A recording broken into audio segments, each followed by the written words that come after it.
Evet arkadaşlar, hiç vakit kaybetmeden olaya geçeceğim. Kullanacağımız malzemeler kutu, plastik, hızlı yapıştırıcı, bir de böyle bir cam, plastik cam. Bunu kullanmadığım bir stopun arka camından söktük buradan. Şimdi kumpasımızı 1,5 santime ayarlayıp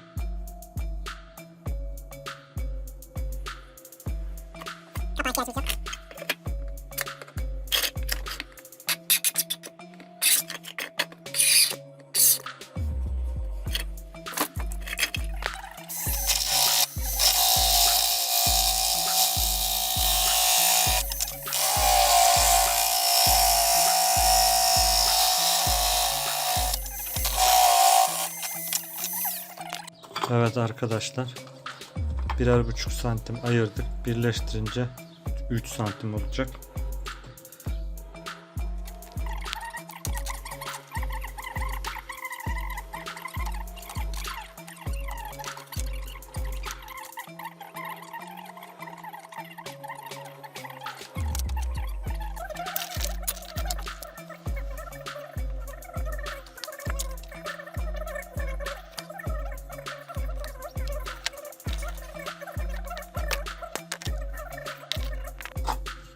Arkadaşlar, gördüğünüz gibi arkasına telleri eriterek destek yaptım.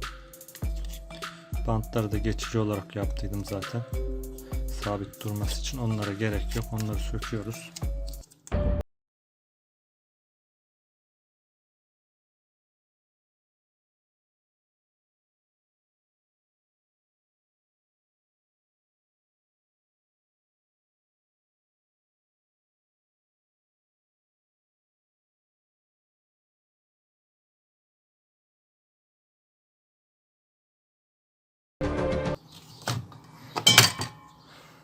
Tamam arkadaşlar. Şimdi ikinci aşamaya geçebiliriz. İçine led döşeyeceğiz. Evet.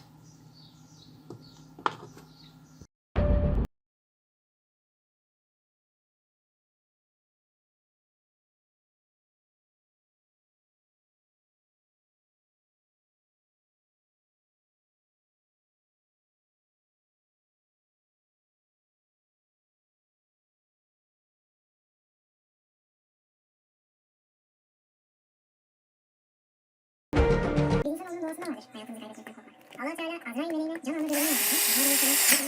O da yükümlü olan görevinden dolayı herkesin ona kötü gözle bakacağını, onu sevmeyeceğini ve onu küçecekleri endişesi. Bu endişesini dile getiren Azrail'e ise Allah'ın cevabı şu şekilde. Senin ve kullarının arasına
Varımızı yaptık.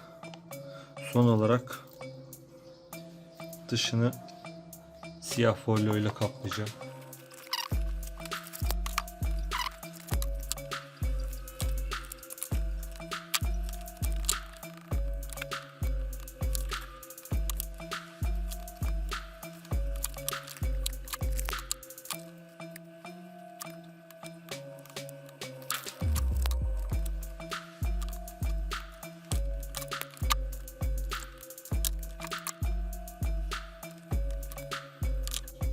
Evet arkadaşlar, en sonunda bitti.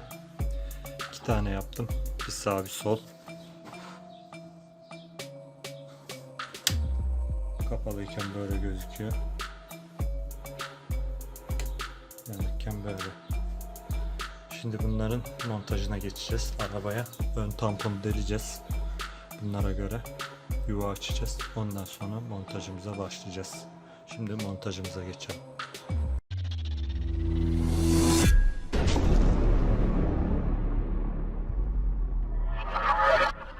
Montaja geçmeden önce malzemelerimizi tanıyalım arkadaşlar. Kullanacağımız malzemeler 2 adet evde yaptığımız far, 1 adet modül, çakar modülü. Bunu çok önceden yapmıştım ben. Videoda kullanacağım ama arabada devamlı montajı olmayacak çünkü yasak olduğu için kullanmayacağım. Kullanmak isteyen olursa benim F1 çakar modülü videomu izleyebilir. Orada video açıklamasında zaten yazıyor. Hem videoyu da izlerseniz yapabilirsiniz modülden. Metre, kalem, kumpas, maket bıçağı, makkap, 10 metre kablo, sigorta önemli. Arkadaşlar ne yaparsanız yapın, her elektrik işinde sigorta koymalıyız. Herhangi bir kaçak durumunda devreyi keserek sıkıntı çıkarmasını önler. Şimdi delmeye geçelim. Arkadaşlar farı birer buçuk iki parçayı birleştirerek yapmıştık. Yani toplam 3 santim oluyor.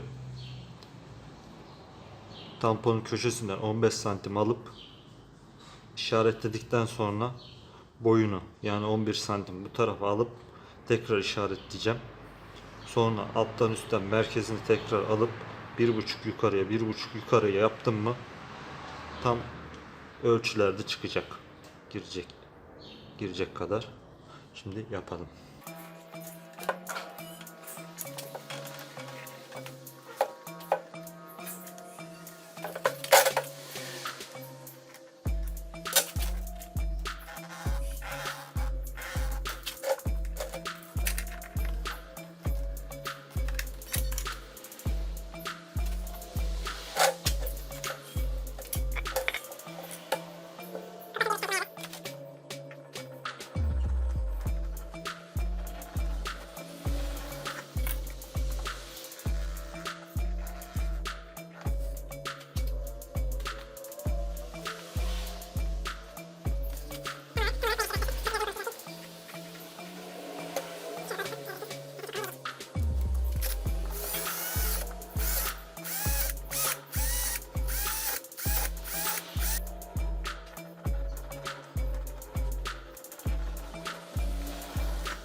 Arkadaşlar bu açma işlemi biraz uzun sürüyor.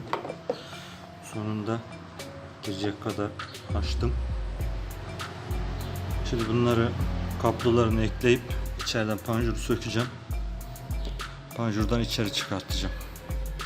Şimdi o aşamaya geldik arkadaşlar.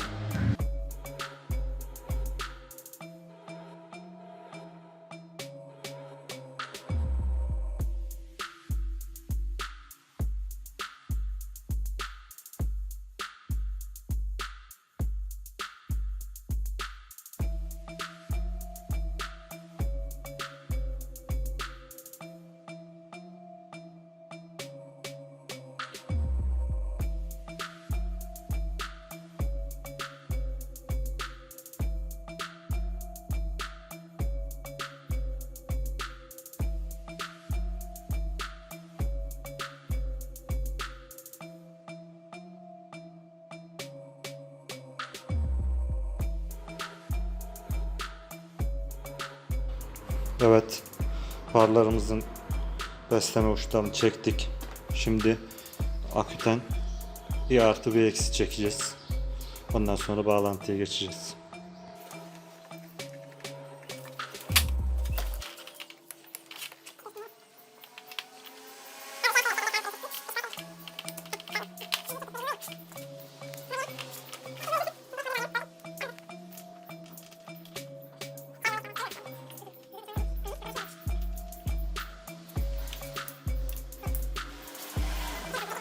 Bağlantıyı anlatacağız.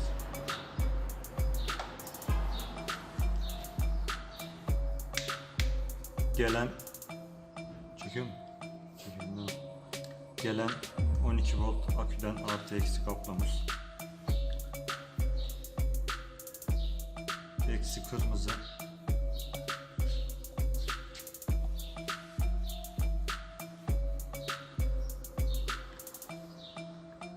Artı burası.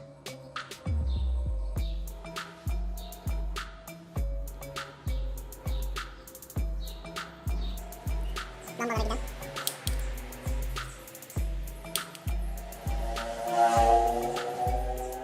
Ve artıları bir kısmıdır. Modülün çıkış artısına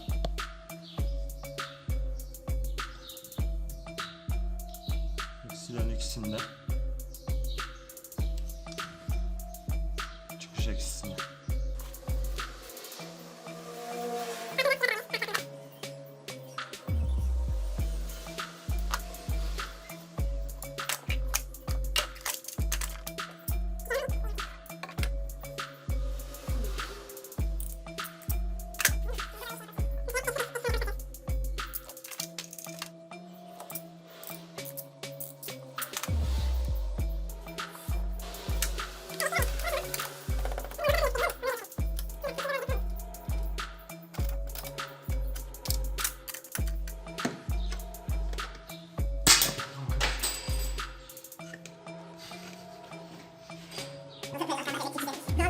Gövdedeydi biraz destek aldım.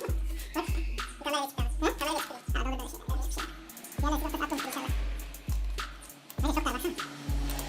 Hayır çok şöyle. Motorlarda var. Sen çık bak. Benim ödem var. Yani göbeğe bak 70 tane lazım. Kamerayla yapmıştır. Aynen yapmıştır. Bak ödem var lazım. Böyle değil. 70 tane. Abim direkt yak.